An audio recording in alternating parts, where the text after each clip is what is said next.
If President benefactors. Obama sued his own department, his own IRS, and settled with himself, I guarantee you that you and every conservative on Fox would be running around screaming for impeachment. You guys would be trying to throw him in alligator Alcatraz. Oh, every Democrat's wrong and every Republican's right. If that happened to Obama, by the way, anyone who's wronged, the law is the same, whether you're the president or not. But If he's somebody the one that's did leak negotiating the Obama's settlement. Why can't we? He's negotiating with himself. No one else has that ability. You cannot compare him to other billionaires, to other people, to other people on earth, because he's the one that dictates the terms of his own settlement. So I want you to think about the last time you asked the government for something: a tax refund, unemployment benefits, a student loan, Medicaid, food assistance, anything. You filled out the forms, provided your documents, waited, got verified, got audited if something looked off, because that is how public money works when it flows toward regular Americans. Every dollar tracked, every recipient documented, every transaction on the record. Now let me tell you what happened on May 23rd on CNN.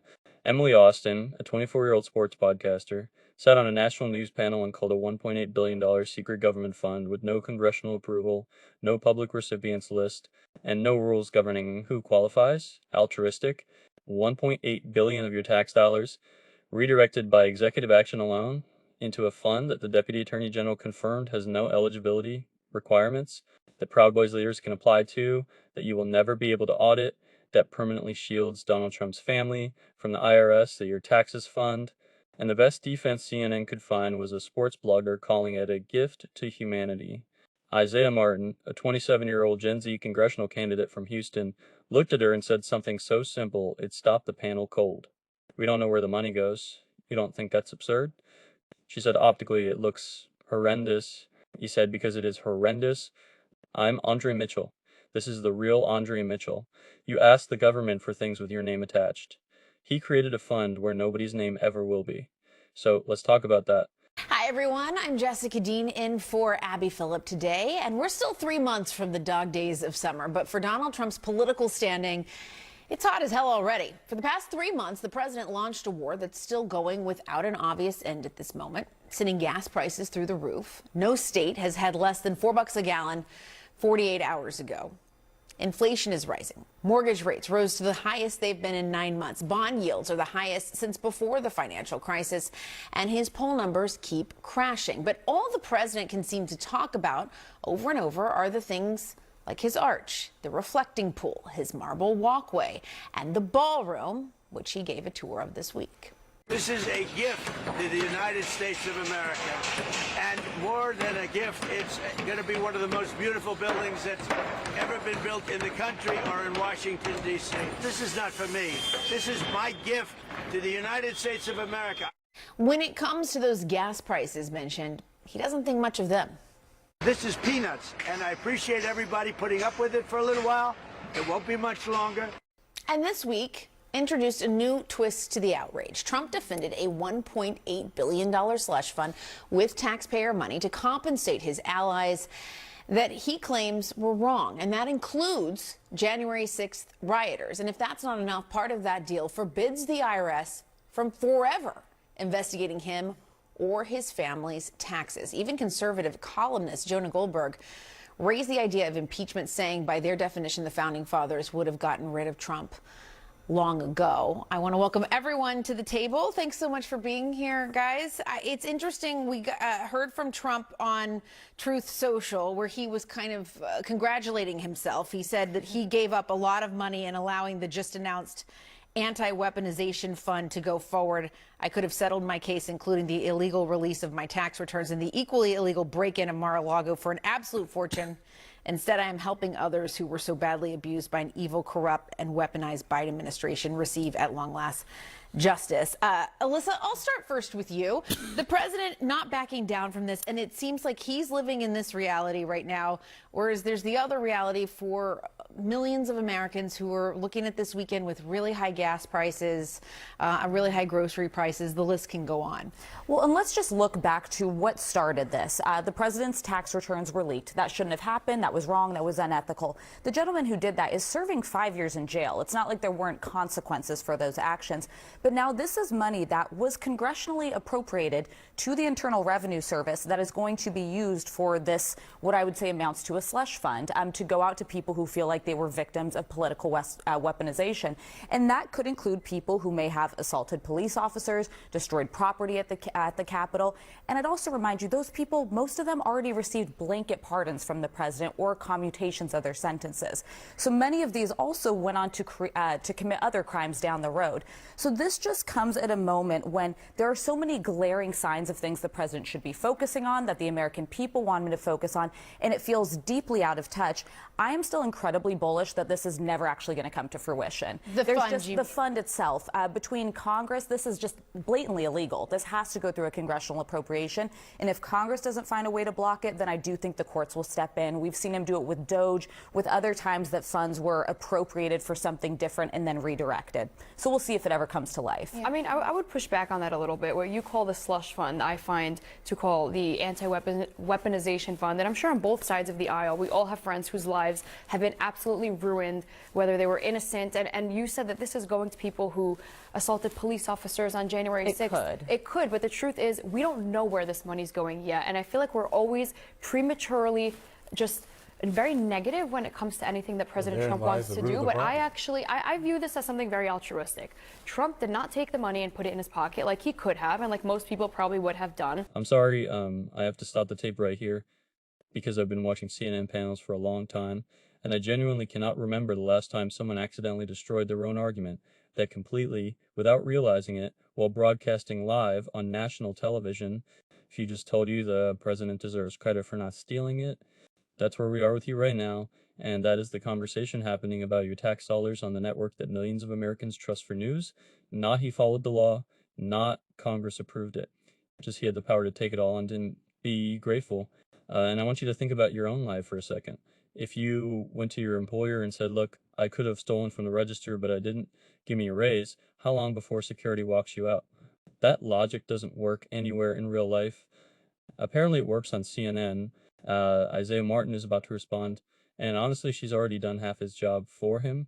And it said he wants to help those people who were absolutely destroyed by the weaponization of the government. I have friends who declared bankruptcy over proving they're innocent, that spent hundreds of thousands of dollars, some millions, to avoid spending time in jail, and they don't get that money back. Why can't we help those people? Well, therein lies the root of the problem. You just said the very simple fact that we're not going to know exactly who gets this money.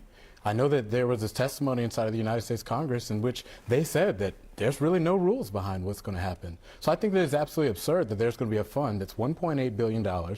We don't know where the money's going to go through. Yes. And honestly, we don't know if we'll ever know who the money's going to go to. You don't think that that's absurd, that like the president of the United States can create a fund and divvy payments to people and we don't know who the money goes to? I mean, we know that it's going to people who have been weaponized by the government. Now, whether that goes to, like you said, January 6th protesters or people like James Comey, who I find is guilty, we don't know yet. So why don't we wait and see before we are outrageous? Going to give James Comey a payout for wrongful prosecution as they're trying to prosecute him. That doesn't seem like but doesn't mean he's innocent. That's the root of the issue. Yeah, but the root of the issue is that we will never know. People in this country who have been wronged by the law have already that's what they said. Have legal pathways to seek justice for that. And you know, what you said, Trump could have just taken the money. No, he can't just take the money because we live in a yes, because I mean, I want to ask this question because Emily, you were saying Trump didn't benefit. What about this piece? This other piece settlement with himself about the that he negotiated with himself. Settle that. He is the government. But I want to ask about the IRS not being able to prosecute him or his family over taxes forever. What do you think about that? Obviously, optically, it looks horrendous. I think anybody can. Because it is horrendous. Anyone can admit that. But there's also an unprecedented amount of persecution when it comes to the Trump and the Trump family. There has never been a president that has been persecuted as much as Donald Trump, whether it's illegally releasing his IRS, which I'm happy he's sitting 5 years in jail because that would never be tolerated under anyone else.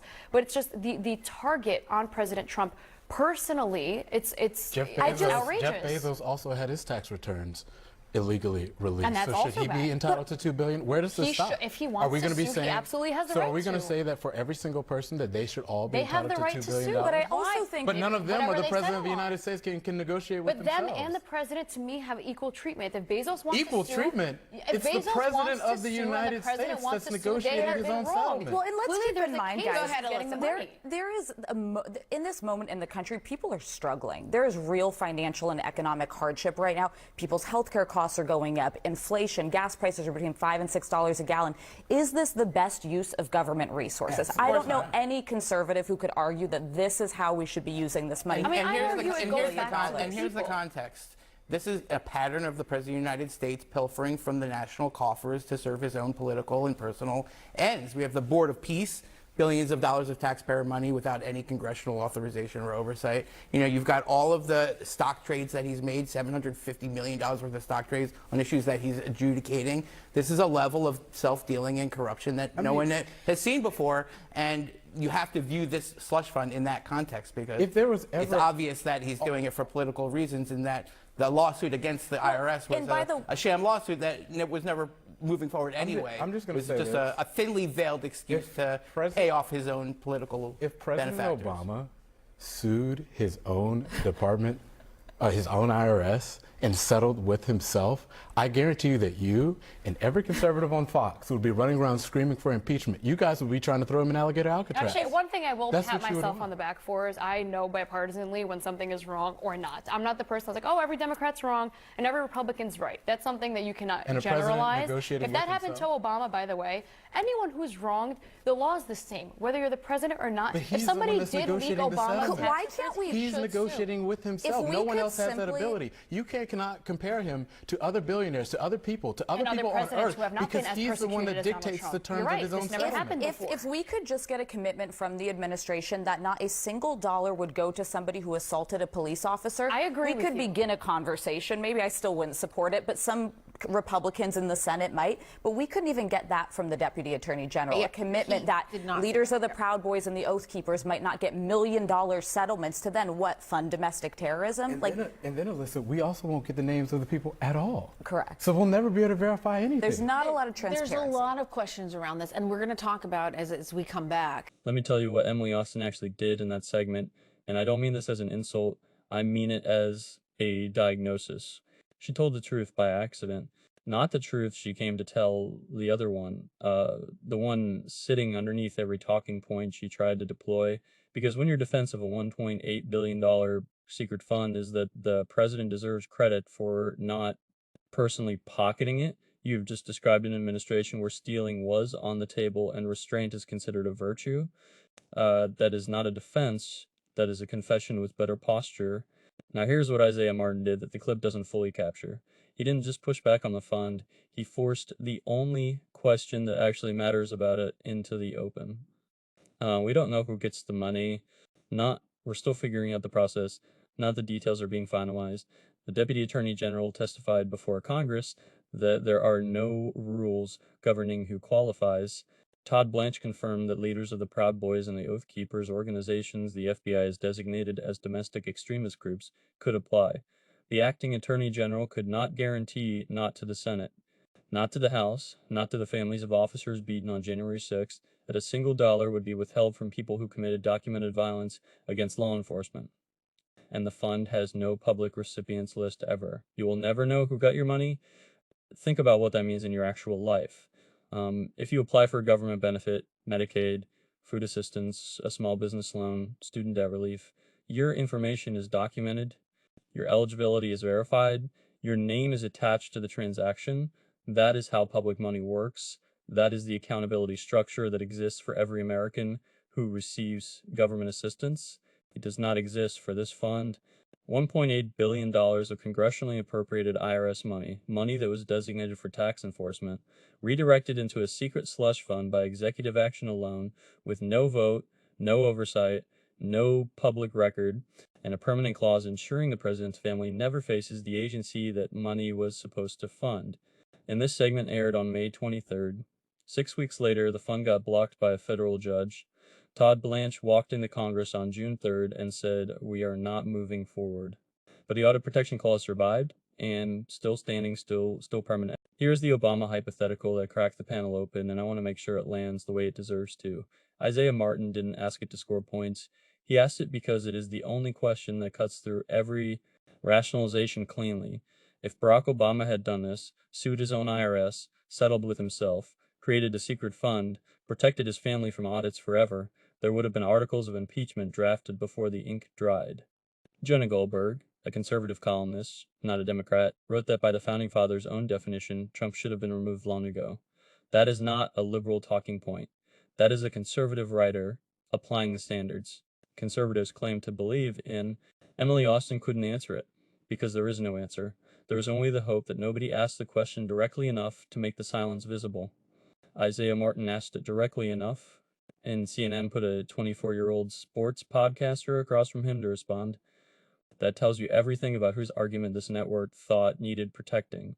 I'm Andre Mitchell, at The Real Andre Mitchell. CNN puts it on air. I put it on the record. If this gave you something nobody else handed you today, you already know what to do.